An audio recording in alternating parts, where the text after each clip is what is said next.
অনেক দিন পর আমি আরও একটা মিনি ব্লগ নিয়ে চলে এসেছি।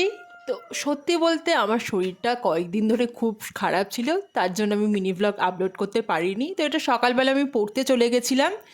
তারপরে আমি ঘরে এসে আমি আমার স্টুডেন্টদের ডেকেছিলাম যে আয় তোরা পড়তে আয়, কারণ ওদের সামনেই এক্সাম।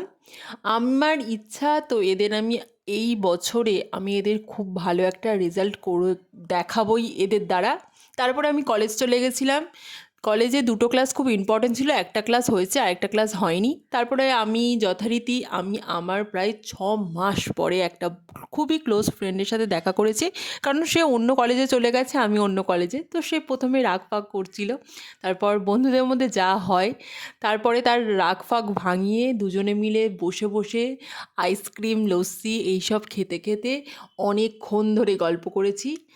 প্রায় অনেকক্ষণ ধরেই গল্প করেছি। তারপর বাড়িতে এসে খুব ঝালঝাল করে কিছু খেতে ইচ্ছা হচ্ছিলো, তো ঝালঝাল করে একটু ম্যাগি বানিয়ে নিয়েছি। তো ভিডিওটা আজকে এই পর্যন্তই। ভালো লাগলে প্লিজ লাইক কমেন্ট করে দেবেন। Thank you.